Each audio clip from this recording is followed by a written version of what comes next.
আমরা ছোটবেলায় যখন স্পাইডারম্যান সিনেমা দেখতাম বা আজও দেখি, তখন একটা কথা বারংবার মাথায় আসতো, with great power comes great responsibility. এবং আমি প্রথম দিন থেকে এই কথাটা বলে আসছি, যেদিন থেকে আমি গণমাধ্যমে আসছি সেদিন থেকে। আমার সেখানে কোনো দল, কোনো মত, কোনো মানুষ ভেদে এইরকম বক্তব্য আমি রাখবো না। আমার প্রথম থেকে এই বক্তব্য, শেষ অবধি এই বক্তব্য থাকবে।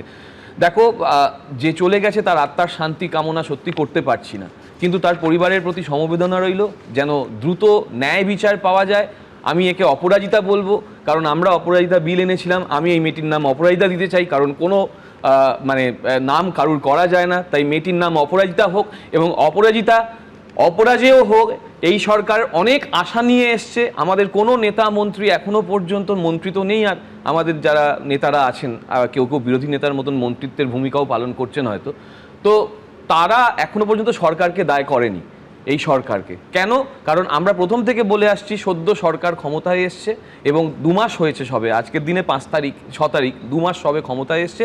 মূল্যায়নের এখন অনেক সময় আছে, আরও সামাজিক সমস্যা আসবে। সেই সামাজিক সমস্যা প্রশাসনিকভাবে যদি তার নিষ্পত্তি না করা যায়, আর যা ঢক্কানিদাদ আছে সেই ঢক্কানিদাদ যদি কার্যত বাস্তবায়িত না করা যায়, তাহলে সেখানে আলাদা রূপ আমরা আমাদের মতন নেব। কিন্তু আমি বলছি, নাম নতুন, নির্ভয়া, অভয়া, অপরাজিতা, তিলোত্তমা, নাম পাল্টে যায়, ঘটনা থামে না। আমি সেখানেই বলতে চাইছি, তার কারণ দেখো, আমি সলিলবাবুকে ধন্যবাদ দেবো। অনেক সময় সলিলবাবুকে আমি বিভিন্নভাবে আমার মতন করে তাকে বলেছি, কিন্তু আজকে সলিলবাবুকে ধন্যবাদ দেবো যে সলিলবাবু পুলিশের ভূমিকা নিয়ে নিরপেক্ষভাবে যে বক্তব্য রাখলেন, আমি সেখান থেকেই শুরু করতে চেয়েছিলাম। আমার অনেক বক্তব্য ওনার বক্তব্যের সঙ্গে মিলে গেছে, তাই রিপিট করছি না। শুধু একটা কথা বারবার মনে পড়ছে, যে যদি সঠিক সময়ে পুলিশ তার ভূমিকা পালন করত, তাহলে মেয়েটা হয়তো জ্যান্ত পেতাম, একদম বেঁচে থাকতো, এই অনুষ্ঠান করতে হতো না। এই যে ছোট্ট একটা শব্দ, এর মধ্যে কতটা অমানবিকতা লুকিয়ে রয়েছে, যে অমানবিকতার জন্য পুলিশকে দিনের পর দিন আমরা বদনাম করেছি, এবং সেখানে সরকারের দায় নিতে হয়েছে। যে পুলিশ মন্ত্রী কি করছেন, মমতা বন্দ্যোপাধ্যায় কি করছেন, পুলিশ মন্ত্রীর পদত্যাগ হওয়া উচিত, আমরা এখনো সেটা করতে পারছি না, কারণ ওই যে বললাম সময়কাল। কিন্তু ইতিমধ্যে বহু পুলিশের বদলি হয়ে গেছে, বহু পুলিশের, এবং আইসি বদল সবার আগে ঘটেছে, সেটা কিন্তু এই প্রশাসন করেছে, এটা কেউ যেন ভুলে না যায়।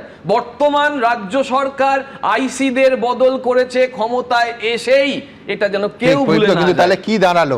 আগে তোমাদের সময় যারা ছিল তাদের আমলেও এটা হয়েছে, তারা চেয়ারে থাকাকালীন, এরা পাল্টালো, তাতেও হলো, তার মানে কি? তার সিস্টেমে তো গোলমাল আছে। তার মানে সিস্টেমে, আমি সেটাই বলতে চাইছি, সব সময় সরকারকে সবার আগে ঠেলে দাও, এই জায়গাটা থেকে কিন্তু শাসকের চেয়ারে যে বসে আছে তাকে দায় নিতে হবে। এক্স্যাক্টলি, তাকে দায় নিতে হবে। সেদিনও তোমাদের নিতে হবে। আরজি করের সময় তোমার সঙ্গে মমতা দি তার বক্তব্য রেখেছিলেন, মনে হচ্ছে আমার পরিবারের কেউ চলে গিয়েছে, সেটাও আজকের দিনে সমানভাবে রেলিভেন্ট হতে পারে।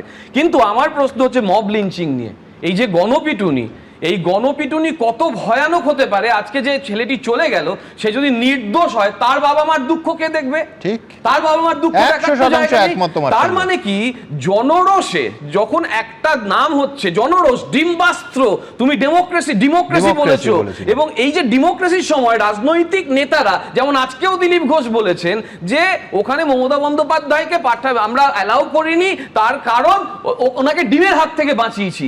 এই যে ঘুরিয়ে ওনাকে নতুন করে একটা ডিম্বাস্ত্র প্রয়োগ করার যে ভূমিকা, জনরোষের সময় রাজনৈতিক নেতাদের, দায়িত্ববান রাজনৈতিক নেতাদের নিশ্চুপ থাকা, তারই কি পরিণতি এই মব লিঞ্চিং নয়? সাম্প্রদায়িক, দাদা বললো, সাম্প্রদায়িক রং কে দিল? ওখানে যারা ওখানে ধরেছে, এই যে শান্তনু মণ্ডল, সে তো কোনো সাম্প্রদায়িক জায়গাটা দেখেনি বলে আমরা জানতে পাচ্ছি। শুধু শান্তনু মণ্ডল না, যে ভদ্রমহিলারা ওখানে বিরোধিতা করছেন, সব ঠিক। কিন্তু আমি বলছি যে আমি 3টে ফুটেজ দেখেছি, দর্শকরাও দেখেছেন, সেটা হচ্ছে শান্তনু মণ্ডলের যে ফুটেজ, মব লিঞ্চিং, তোমার সঙ্গে আমি একমত, সম্পূর্ণ খারাপ।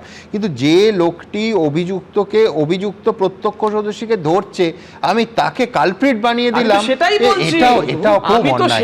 মানে ও মারা গেছে আর যে বেঁচে আছে সে তো মানে প্রায় জেলে যাওয়ার অবস্থা।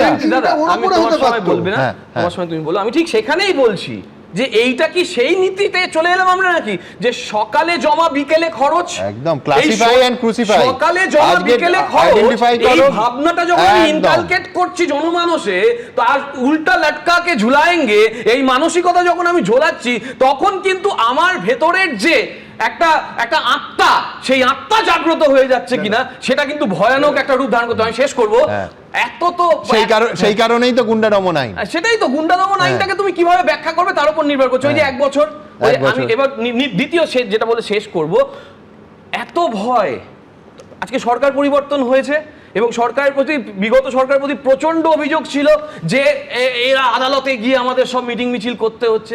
শুধু মমতা বন্দ্যোপাধ্যায়ের মুখ থেকে বেরিয়েছে বা একটা কিছু জনরোষের বদলে একটা কানের মধ্যে কিছু, কানে কাক খেয়ে নিয়ে গেল না কিছু একটা শোনা গেল, 500 পুলিশ মমতাদির বাড়ির সামনে। এবিপি আনন্দ, এগিয়ে থাকে, এগিয়ে রাখে।